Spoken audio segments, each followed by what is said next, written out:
warahmatullahi wabarakatuh.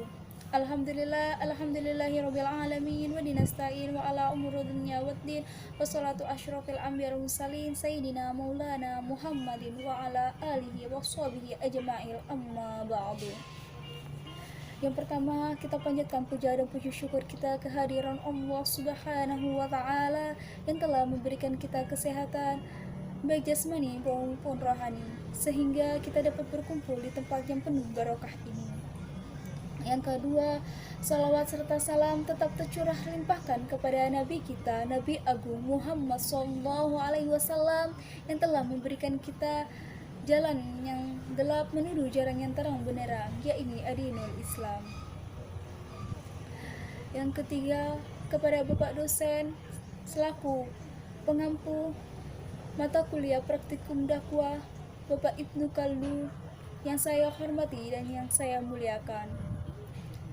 Yang keempat, kepada teman-teman saya yang berbahagia dan saya cintai, sehingga tidak mengurangi rasa takzim saya. Alhamdulillah, wassalatu wassalam ala rasulillah. Kita pernah merasakan kegalauan, kegelisahan, kegundahan yang tentunya membuat kita tidak enak. Ketahuilah saudaraku, bahwa gundah gulana atau kegalauan itu ada dua keadaan. Keadaan yang pertama karena adanya sebab, biasa karena terlalu menginginkan sesuatu, terlebih ketika hati kita menginginkan dunia. Entah itu sebab harta, ataupun berupa kedudukan, ataupun berupa perkara-kara lain, ataupun dari urusan dunia itu sendiri. Ketika kita sangat menginginkannya, bahwa kita khawatir tidak mendapatkannya, hati kita sering gundah gulana dan galau. Apalagi di saat kita tidak berhasil mendapatkannya, kita menjadi sedih sekali. Memang demikian, orang yang terlalu menginginkan dunia biasanya tidak akan cepat galau. Biasanya dia akan cepat galau karena menginginkan dunia saja. Dia akan cepat gundah gulana. Maka dari itu, jangan sampai keinginan kita yang terbesar adalah kehidupan dunia. Rasulullah SAW bersabda, "Man kanat dunya ma'ahu faraqallahu alaihi amara." Yang artinya, hati menjadi lemah, cepat galau, dan cepat gelisah. Sabda Nabi, sabda Rasul yang kedua, "Waja'al faqrahu baina ainayya."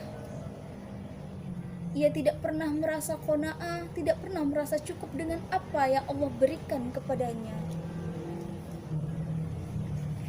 Walam ya'tihi min dunya ila ma kutiba lahu. Maka ini adalah merupakan akibat daripada terlalu kita mengharapkan dan menginginkan dunia. Akhirnya seringkali hati kita tertimpa kegalauan. Ada lagi galau yang datang tiba-tiba tanpa sebab. Tiba-tiba hati kita galau, tiba-tiba hati kita sedih. Kenapa itu bisa terjadi? Syekh Islam Ibnu Taimiyah rahimahullah dalam kitab Majmu' Fatwa menyebutkan bahwa galau atau kegundahan seperti itu biasanya akibat daripada dosa. Atau kita pernah menginginkan berbuat dosa dan memikirkan dosa. Akhirnya Allah Subhanahu wa taala memberikan kepada kita sanksi dengan cara dijadikan hati kita galau, gundah gulana tanpa sebab. Aneh, tiba-tiba hati kita tidak tenang, tidak tentram, gundah gulana, dan yang lainnya. Yang seperti apa obatnya? Tentu kita obati dengan banyak membaca istighfar kepada Allah Subhanahu wa taala. Di saat hati kita tidak tentram, hati kita tidak tenang tanpa sebab, maka itu biasa akibat daripada dosa yang kita pernah lakukan atau dosa yang pernah kita pikirkan. Astaghfirullahaladzim. Maka banyak kita istighfar kepada Allah Subhanahu wa ta'ala. Banyak kita memohon dan bertaubat kepada Allah Subhanahu wa ta'ala. Dengan cara itu insya Allah akan dihilangkanlah kegalauan tersebut. Apa yang kita lakukan ketika galau? Ketika galau, kita lebih banyak membaca, berzikir kepada Allah. Karena tidak ada sesuatu yang bermanfaat untuk hati galau dari berzikir kepada Allah. Karena dengan berzikir, itulah hati kita menjadi tenang, tentram. Allah Subhanahu wa ta'ala berfirman, "Adukumullahi ta'mainul qulub." Ketahuilah, hanya dengan berzikir kepada Allah, hati kita menjadi tenang dan tentram. Quran Surat A'raf ayat 28. Yang kedua, kita memperbanyak membaca Al-Quran. Karena Al-Quran adalah obat yang ada di dalam hati.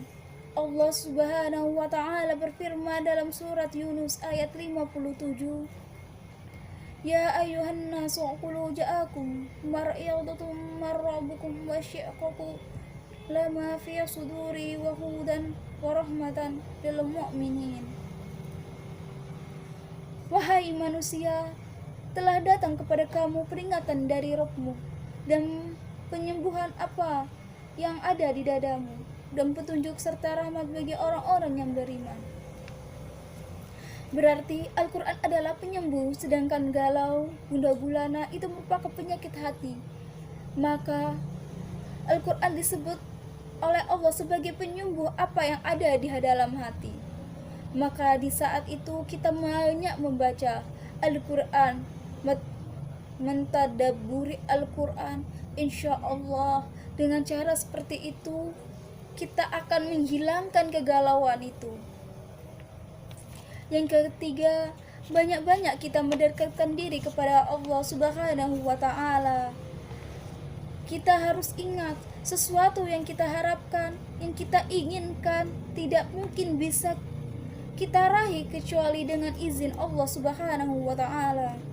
Apabila kita bertawakal hanya kepada Allah dan kita serahkan semua kepada Allah dan kita berusaha untuk ridho dengan ketentuan Allah Subhanahu wa ta'ala, insya Allah kita tidak akan gundah gulana, gelisah.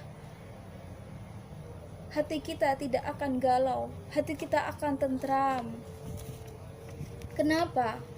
Karena hati kita sudah menyerahkan semua kepada Allah dengan yang baik, dengan yang terbaik. Apa yang terbaik di sisi Allah itulah yang akan diterima, dan kita berusaha untuk ridho menerimanya. Yang keempat, jangan mengadu kepada manusia. Di saat kita gundah gulana, di saat kita galau, jangan sekali-kali kita mengeluh dan mengadu kepada manusia. Karena mengadu kepada manusia tidak ada manfaatnya sama sekali. Adukanlah hanya kepada Allah Subhanahu wa ta'ala. Sebagaimana Nabi Ayub ketika sedih karena kehilangan anaknya yang bernama Nabi Yusuf alaihi wassalam. Maka ia berkata, "Innama asyaku bashi wa khufruni ilallah." Sesungguhnya aku hanya mengadukan kesedihanku, kesusahanku hanya kepada Allah Subhanahu wa ta'ala. Quran Surah Yusuf 86. Saudaraku sekalian, maka dari itu di saat kita tertimpa kegalauan, gundah gulana, segera kita obati dengan hal-hal seperti itu. Dan kita berusaha untuk menjadikan hati kita hati yang tenang dan tentram. Dengan obat Al-Quran, obat zikir kepada Allah Subhanahu wa ta'ala. Mungkin itu saja yang dapat saya sampaikan, kurang lebihnya saya mohon maaf. Wallahumma bishtarik. Assalamualaikum warahmatullahi wabarakatuh.